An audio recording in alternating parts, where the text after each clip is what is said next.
Welcome to our QR video sequence. I am the owner here and one of the lead developers of this product. Hopefully we're going to teach you a little bit about building with a woody log building system. We appreciate you watching, and hopefully you're going to learn something about building your dream log cabin. One of the tricks, we're going to install now the full log wall. Okay, one of the splines, we typically will put that in. They come in two pieces, so you're not wrestling the logs from the very top down. We start about the center, so you can do most of that right on the ground. But sometimes you have to tap this spline down into the log. And what we want to do is pull this out, and tap from the inside down. And then when we get to that point, we'll tap it in. The reason for that is if Alfred were to tap the outside of that spline, it could get boogered up, it could get dented and rolled, which makes it harder to put the logs in. So that's a tip to remember. Always hammer from the inside the spline. This one we don't have to, but you get in a position where sometimes you got to tap them down. It'll fit right in there. And we don't distort the outside so the logs will slide in easily. So now what we're going to do is finish up this log wall. It's just a repetitive finish. We're going to put the logs in, and we're going to show you in a minute or two what the last log looks like, what we call the top log, and the color of that. So they're going to be putting brown logs in to finish these two. They've already got logs prepared, got the insulation on them, a brown end again. These are brown ends. Okay, he'll hand it up. We got a man on each side. Al is using kind of a the log wall to help stand it. If you look at the top of your log as you're putting it in and line that up with the top, they'll be able to drop that and it will suck right into place together. So we'll hand another log, and we want to kind of do these together. So what'll happen is Harrison will take this log and put it in this side now. So sometimes you've got to work the ladders back and forth. The thing we wanted to show you too is another trick, is you can work this building and basically install it from the inside of the building, which means if you're on a lot that has a lot of slant, or it's a full basement down below, exposed lower level, you don't have to scaffold or ladder it. So they're working from the inside, they're working in unison to drop that log down into place. As you get tighter now, those logs, so you got to bring them down, they just drop it and it'll bang right into place. So Harrison will bring them another log. Sometimes just jumping on them you have to do to seat it.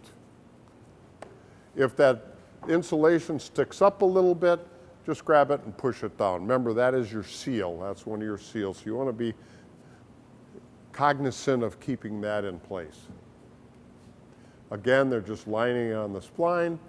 They're going to kind of let it down together.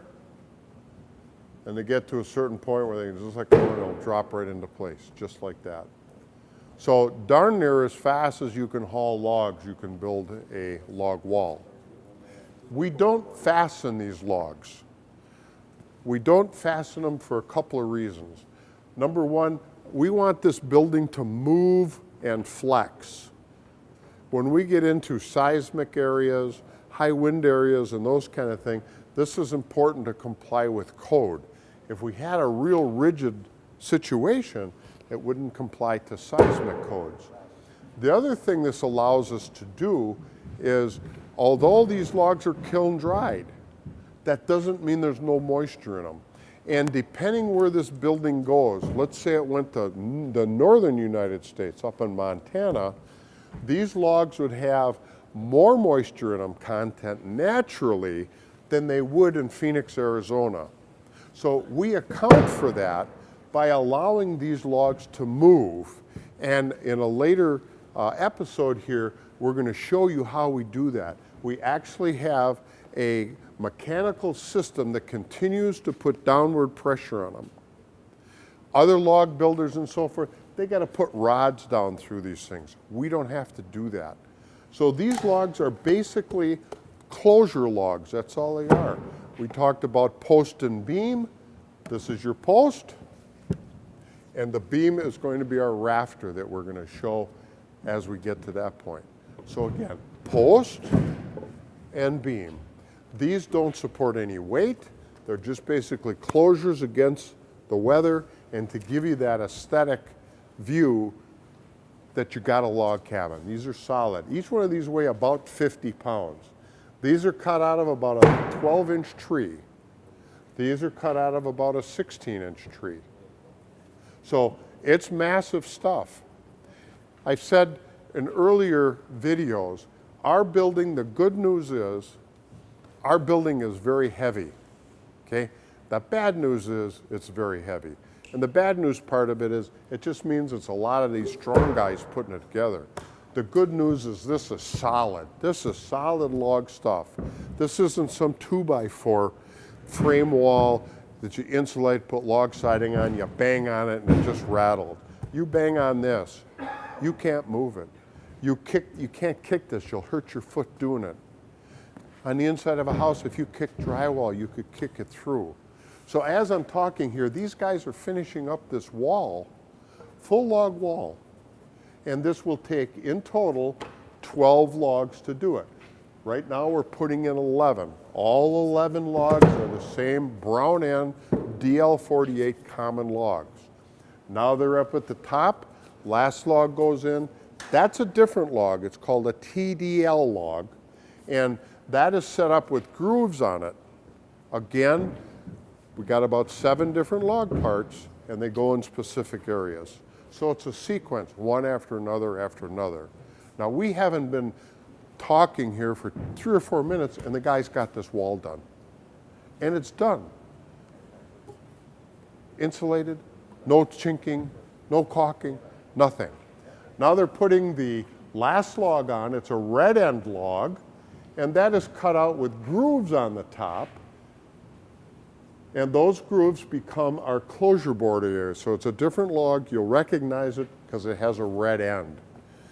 You won't be able to really put that in here, so you can't mix them up. So this is our last log.